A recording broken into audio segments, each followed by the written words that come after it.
Yeah. Hi there, welcome back to Wednesday's Child, and the podcast which gives you a little bit more insight into the world of eating disorders, and hopefully for those of you that are on a recovery journey at the point of listening to this, gives you a little bit of motivation and shares some personal stories that remind you that recovery really is possible, and some of the tools, tactics and tips which might help keep you going through when things are feeling really quite hard. So joining me for this very spontaneous episode, and I have to say, I do usually do a little bit of advanced planning about when we're going to do the record, and this has probably been a grand total of about 11 minutes since my guest was available to drop onto this. So it was all just very random, but you know, we've been trying to line this setup for a long time, and it just happened that we both are, I don't know if you want to call us sad or just available on a bank holiday Monday of the Easter weekend. So without further ado, as I so often say, my guest today is Caroline Drummond Smith, and she joins me on the podcast to reflect on some of her own experiences of her eating disorders journey, and also the kind of people that she is helping through recovery in her professional capacity. So, hi Caroline, how are you? Hi Debbie, very well. As you say, are we sad, or just is it very lucky that we're both free on a Monday afternoon, bank holiday Monday? Fortuitous, isn't it? It's just fortuitous. And also perhaps there's something that the weather this Easter bank holiday Monday isn't as beautiful as it's been some years where we might have been outside and wanting to make the most of it. I don't know about you, but I'm certainly a bit chilly here in Suffolk. It's definitely. Yeah. Oh. So start, Caroline, by telling me a little bit more about your professional capacity that we kind of came to meet. You work with people with eating disorders, don't you? And you bring a very unique perspective to that. So tell me a little bit more about the kind of people that you work with and the approach that you take. Because as we all know with eating disorders, when you Google search, and God, I really hope people don't do that, just kind of put in, oh, find me an eating disorder counselor, find me an eating disorder therapist. You know, I really hope people kind of give it a bit of thought and think, well, who am I? How old am I? What are my recovery needs? Where am I in the country? What kind of treatment and therapy do I need to access? There are lots and lots of people out there. It's all very easy to say, oh, I can also touch eating disorders. But give me a perspective that you come from when, in terms of your sort of healing and recovery coaching approach to eating disorders. So I take a very practical approach. I help people of all ages, but I suppose my real sort of the ones I love helping because of my story are the older people. So I help women in their 40s, 50s, 60s, who some of them have had later onset eating disorders. Some have had it for years and years and years. And they've been to various therapists and they just cannot get the help they need. And I see them online or face-to-face, depending on where they live. And I think the thing that they say to me is, I get it.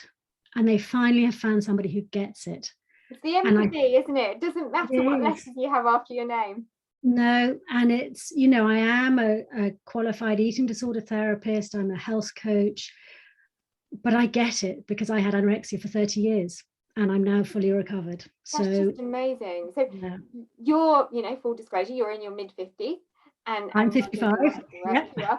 So tell me about that battle that you had with, and I know some people don't like when I use the word battle, but you know, frankly, it was a battle. Personal experience, it was a flipping battle, and I could call it many other things as well. So tell me about your journey with an eating disorder. So mine started when I've always said it was 16, but I think it was earlier than that. Looking back, you know, sometimes you suddenly think, no, do you know what? It was earlier. It was about 15, okay, 16. So you mean your kind of cognitive sort of awareness around what you're eating and your body perhaps was earlier than that? Yeah, I think so. 15. I do remember certain things like throwing some breakfast away when my mum was out of the kitchen, and I'd sort of forgotten about that because the sort of real eating disorder started a year later. But I think there were things coming into play, certain behaviours. But then there was the trigger at 16 when I was sent to boarding school in England, and I'd been living abroad up until then. So my maths is rubbish, but take me about that sort of. So that would be 40 years ago-ish. Yeah. And so we would have been early 1980s. Tell me what the awareness of eating disorders and the capacity to get any kind of, you know, relevant help was back then. Was there? No, and you know, I think that's so relevant, Debbie, that that there wasn't the help then. And I think that's why we're seeing a lot of people my sort of age who maybe did have it starting then, and they've never had the right help because it just wasn't recognized. It wasn't talked about. It was, yeah, there was no help out there. So I went through so many years with actually not being diagnosed, not that you have to be officially diagnosed, but I just wasn't getting the help. So, yeah. So who spotted it? Who put their hand up and said there was a problem? How did that come about? Nobody really until in my 30s.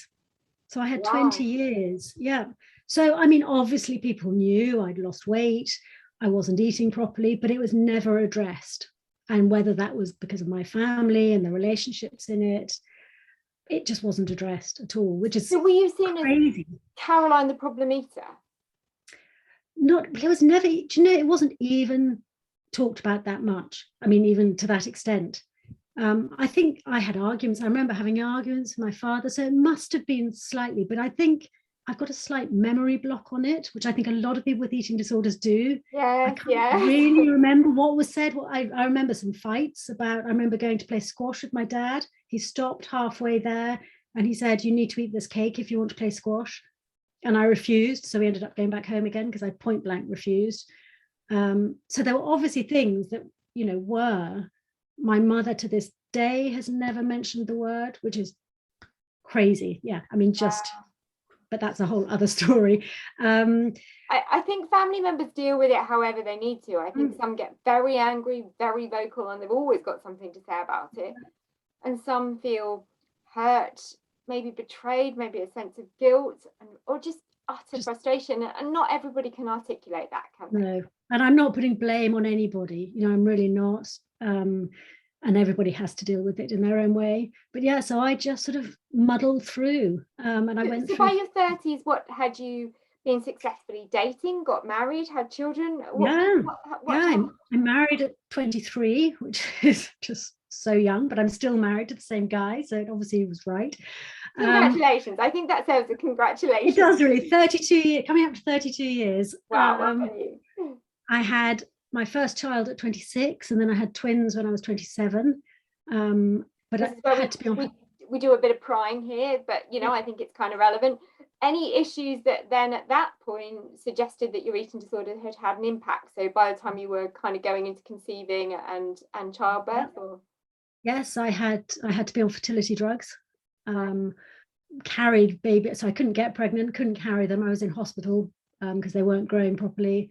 And then I had cesareans. Now I don't know whether that's relevant, the cesareans, who knows? But anyway, so yeah, it was difficult, but I'm very fortunate. I ended up with 3 children and they were healthy. I was pretty wrecked by the end of it because, with an eating disorder, I was fine putting weight on my tummy, but not anywhere else. So yeah, so that had a big effect, but I did end up with 3 healthy children, thank goodness.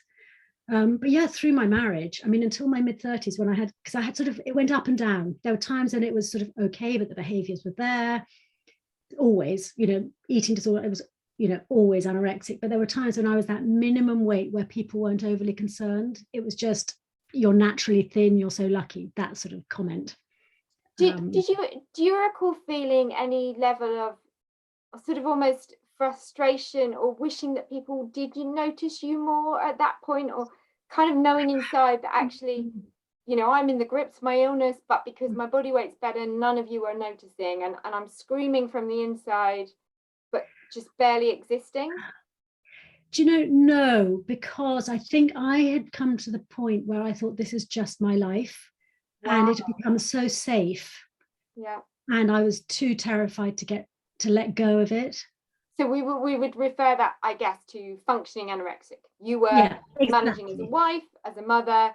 Yes, you ate relatively nothing. Yes, you hated yourself. Yes, everything was controlled by the eating disorder. But you know what? Life still kept happening.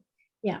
And there were a couple of, so in my mid-30s, I had a ski accident, and that was a really bad relapse. And I remember coming out of the clinic and they said, you need knee surgery and you won't be able to exercise for 9 months. And I walked or hobbled out of that clinic and made that decision. I thought, I can't exercise, I can't eat. And then I went really downhill. But that was probably the best thing that happened to me, because even though it was another 10 years until I fully recovered, I went into a clinic there, sort of day patient, which was tough with young children. You know, I had 10-year-old and 2 10-year-olds and 11-year-old. Gosh, even by that point, they hadn't managed to figure out that we need to treat adult situations differently to a 10-year-old with an eating disorder. Yeah. So yeah, I did have that treatment for 18 months. I did it every day, and that really helped. But again, I came out of that thinking I was recovered. It's funny, isn't it, when you look back? I thought, yes, I'm recovered. But I lived the next 4 or 5 years. We moved to Madrid, but I was literally, as you said before, functioning anorexic. Then we moved back to the UK, and I had another very bad relapse. To this day, I don't really know why. I think it was just having teenagers, needed time for myself, started going to the gym more. One thing and another, had a very bad relapse. And at that point, I was threatened with hospital.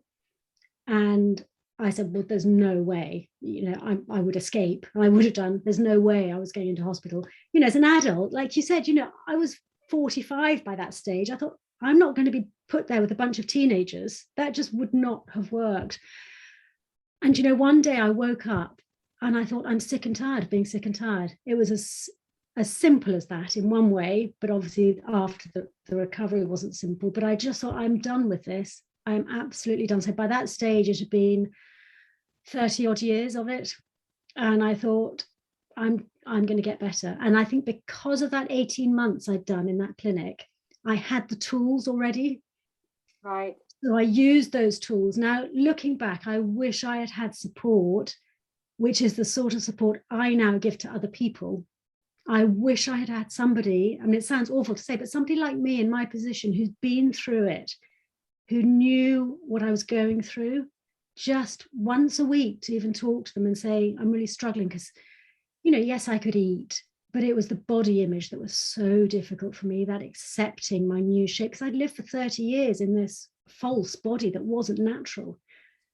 Because some would say that, of course, you were married, you'd got children, you'd clearly got a good friendship group, you're obviously a sort of sociable and generally happy person, you know, aside from the illness, that you did have levels of support. But actually it really goes to show, doesn't it, that it's the empathy of having lived with and lived through an eating disorder that's the vital component that's been missing in healthcare recovery from eating disorders for just so long.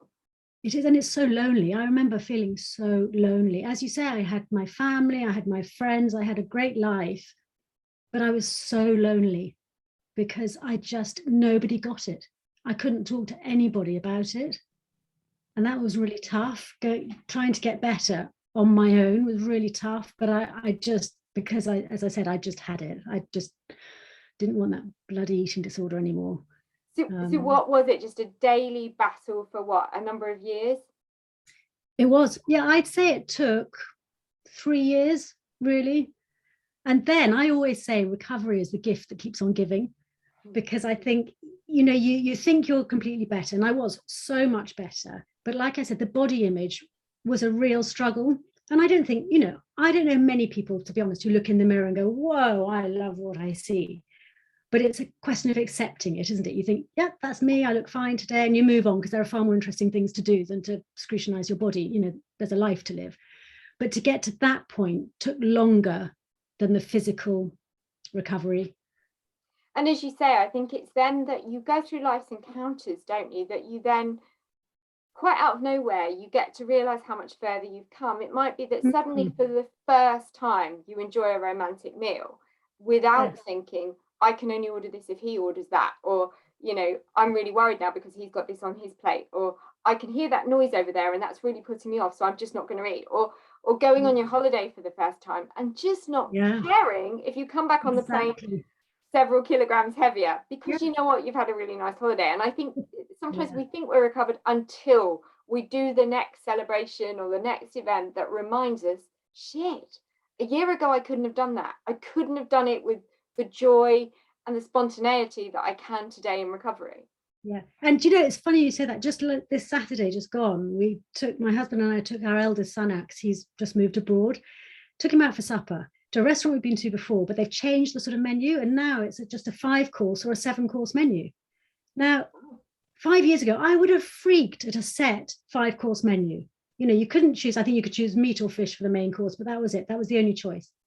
Now, I was so happy. I was just excited to try new things that I might, you know, because you have things you wouldn't normally order. And I thought, and it's things like that that you think, wow, I have come so far. Oh, and I hope you really, in those moments, just to applaud yourself. You know, I can imagine. I can Yeah. remember once going on a weekend away to is it Le Manoir Quatre Saisons, Oh, yes, going there, Oxfordshire. and Yeah. again, it is one of those kind of 7 course, you know, and I adored the guy I was with, and it was just the most beautiful setting. And then they also put you on a big table of like 10 people, so you're a couple, and then there's like other couples around you. So you're Yeah. around people you don't know. You're served up this huge menu. And I was trying with all my might just to prove that I was not at all affected by this. And this was perfectly fine. And it's quite early in our relationship as well. And I just remember the whole weekend with dread. And I look back Yeah. and think, God, what a What a shame. waste. What a Yeah, shame, you know? I know. I need another romantic encounter just so I can You go back do, there and to relive. take you there. Yeah. Yeah. But then I look back on holidays. I think, oh, I wasted so many holidays, so many lovely potential meals. And you think, oh, it is such a waste. But at the time, I mean, of course, if you could change it, you would, but you can't, can you? That No, eating shoulda, disorder woulda, voice is coulda is so just strong. wasted language, isn't it? Oh, Yeah, absolutely. it Yeah. really is. So tell me about you then obviously reached a decision that you felt recovered enough that you had this either kind of a light bulb moment or it was always bubbling away that you knew you wanted to do this, but you decided to say, I'm going to make that my vocation. I did. I think I'm very glad I had a time, sort of 4 or 5 years, where I didn't. I went and did something else completely. Then I trained as a health coach, not intending to go into the eating disorder field. And I still do straight health coaching as well. But then it was actually somebody said to me, I've done this amazing eating disorder course. And I thought, you know, that's the light bulb moment. I thought, yes, I am ready. I just think the time was right. I thought, and I'd always thought I wanted to help other people. Even when I was in it, I thought, if I ever get out of this, I want to help other people.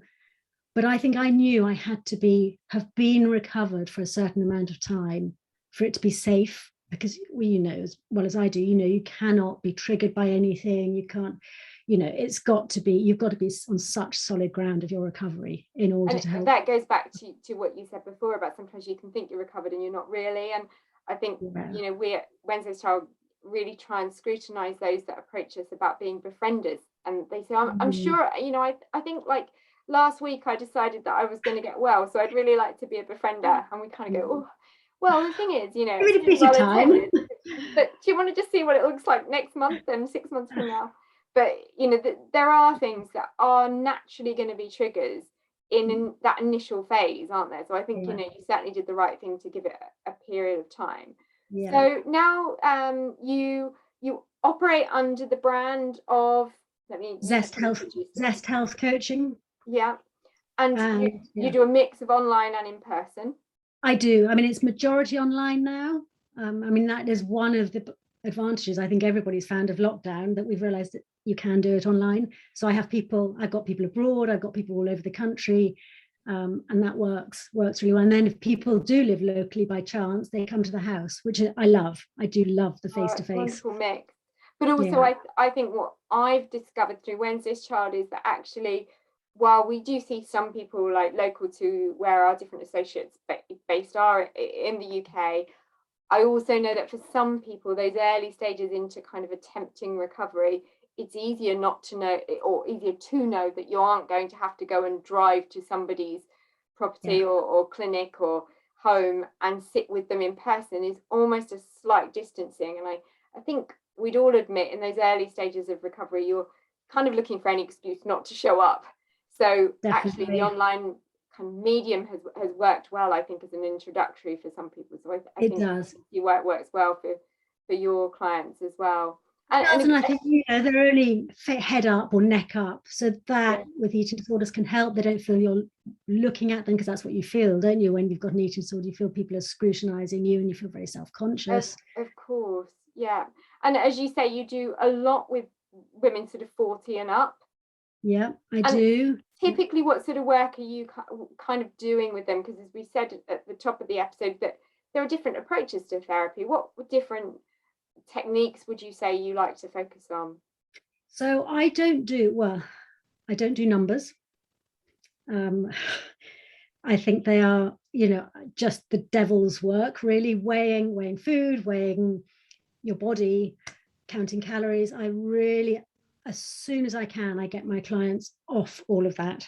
And sometimes they get scared because they say, well, what if I don't have enough? If I don't weigh my food? I say, I'd rather you don't have enough to start with, but just to visually get away from the numbers, because they serve no purpose. I try and my way of working is to try and get somebody living a normal life as quickly as possible. So, if you're in hospital, it's a very unreal life, isn't it? And then it's very difficult to then go out into the real world and practice and I accept that hospital treatment sometimes is essential, it is. But I try and do that. I'm supporting somebody to live a normal life. And I think particularly because people are older, they're having to live in the real world. They can't put their life on hold. They've got children or people they're living with. So I help them with their food. We go through what they can eat, and I often I'm available every day by text or email. So a lot of my clients will be texting me every day for support or just to celebrate. Well, tell me about that. There's a slight little alarm bell that goes off in my head when I hear that, because I know that some therapists and I have had conversations in the past about kind of access via text and things. How do you make sure?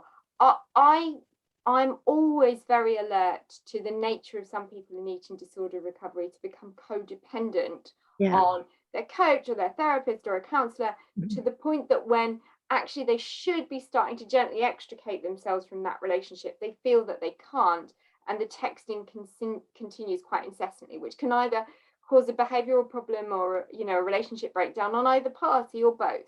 So how do you manage that, Caroline? I think you're right. The boundaries, you have to be very careful with the boundaries. And I think, I hope I can sense when somebody needs me and when they're relying on me too much. Right.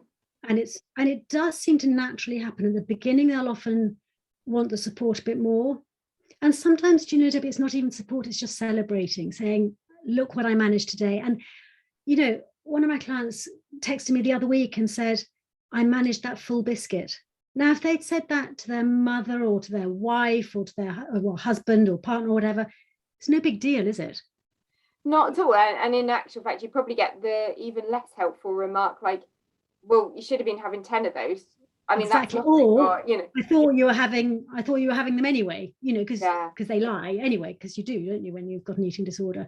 So to be able to text me and say, look what I did, I think, that sort of thing is really good. And yes, the reliance, I make sure I don't always reply back straight away, depending on what's needed. So they don't think I'm there 24/7, and I make it very clear I'm not there 24/7, but I will reply as and when I can. And when it's appropriate. And when is appropriate, exactly. And I think what a lot of people do tend to tell me is they say, you're the first person I've actually been honest with, which is interesting. Yeah, that's good. I think part of learning to work with a coach or a therapist as well is sometimes having to relearn adult boundaries. And this can sound really patronizing, but I think, I very, very early on had a very lovely friend of mine who'd been she'd been a therapeutic practitioner for a long time and worked with people with all sorts of illnesses and compulsions. And she was saying to me about the kind of arrested development that goes on with an eating disorder.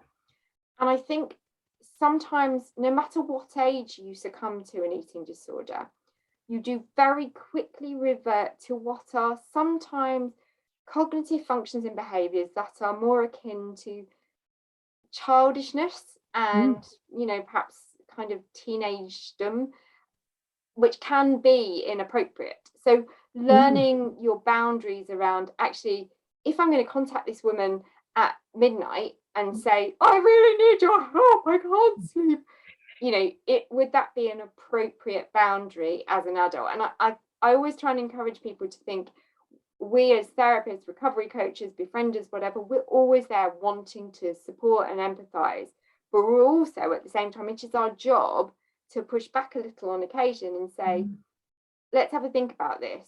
Is this really the time, or did you need to respond that way, or was the eating disorder encouraging you or motivating you towards that panic? And is there a different way that we could diffuse the way you are feeling right now? And I think it's kind of upon us to do that. Yeah, totally. Oh, totally. And I turn my phone off at night. If they did do that at midnight, I would then obviously talk to them about it in the next, and I talk to them about it in the next session, as you say, but I think more, I suppose, that contact is, I'll send, for my younger clients, they often like these sort of mantras I send them. So, or some of the older clients as well, they find that really helpful. So I'll send that out every day, which, because I think I feel so strongly that for me, that would have helped so much, just to have that daily motivation, just to remind me why I was doing it.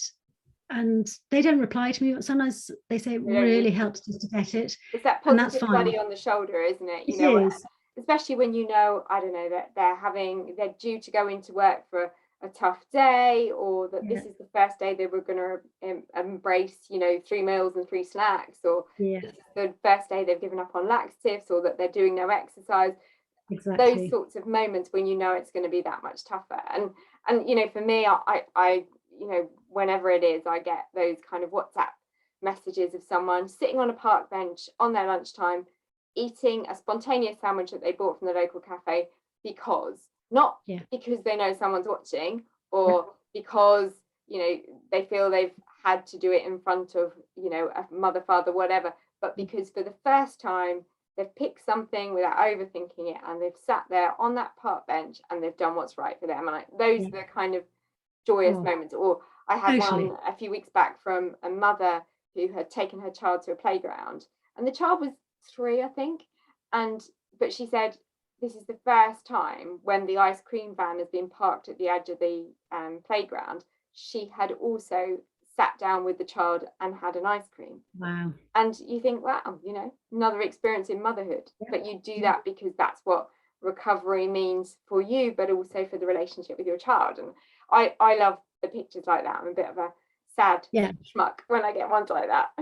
No, well, I do. I totally. I mean, the number of tears I sometimes shed in private, just because I think it's so, I just know what it takes, and I think that's why people, maybe the older ones, or anybody really I work with, they know I've been through it. So I think, in answer to your question, how do I work?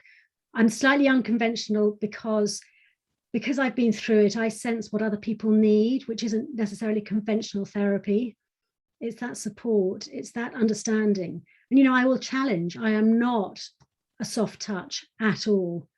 I will really challenge the eating disorder, but I will also acknowledge that it's not easy, that it's not just, go and have your 3 meals and 3 snacks, everyone else does it.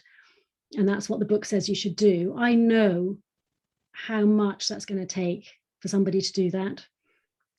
Sounds like you're doing amazing work, Caroline. And I know we're going to work much closer together, and we've got a few ideas coming off, haven't we? So I'm very keen. We will put in the show notes of this episode how people can get in touch with you directly and find out a little bit more about you. But also anybody that's kind of resonated with some of Caroline's story and thinks, I'm in that age group, I'd really like to do some more work with Caroline, and thinks that a referral to Wednesday's Child and then led on to Caroline might be of benefit, then please get in touch. I'd very, very happily connect you. And I think it would be also useful if we could gather some names of those of you that, particularly if you fall into this age group and you'd like to maybe do a webinar Q&A with Caroline and talk to her from both a professional but also a personal experience point of view as well. So if you have any interest in doing that, by all means get in touch. And I'm also very aware this might have struck a chord for people, and I know there are some, and I'm kind of in very, very close contact with somebody that's in Australia who's in this situation where it's an elder parent who is battling with an eating disorder, and it's really hard to be the adult child supporting an elder adult with an eating disorder and just not knowing what to do to try and help that person get help. And so if you're in that position as well, and you think, some of what Caroline has talked about could be helpful to your loved one, and you want a bit of kind of guidance and help with that, again, please, get in touch and let's see how we can better support you there. Because, we know empathy goes an awful long way, and as you can hear from Caroline, she's got that in spades. Thank you so much for joining me on this Bank Holiday Monday, Caroline. It's been lovely to chat to you. Thank you so much, Debbie. We got there eventually, didn't we? We did. We had some technical difficulties when we tried to record some We weeks back, did. didn't we? So Yeah. despite the fact that, you know, now it's come to the point that I am sporting a broken femur under the desk while recording this, I can very much say that sitting here in slight pain recording, it is has certainly been worthwhile, and I'm really, really looking forward to working more with you. So thank you. Thanks again. And thank you to everyone for listening to this latest episode of the Wednesday's Child podcast. Take care, keep well, and as ever, drop an email to hello@wednesdayschild.co.uk.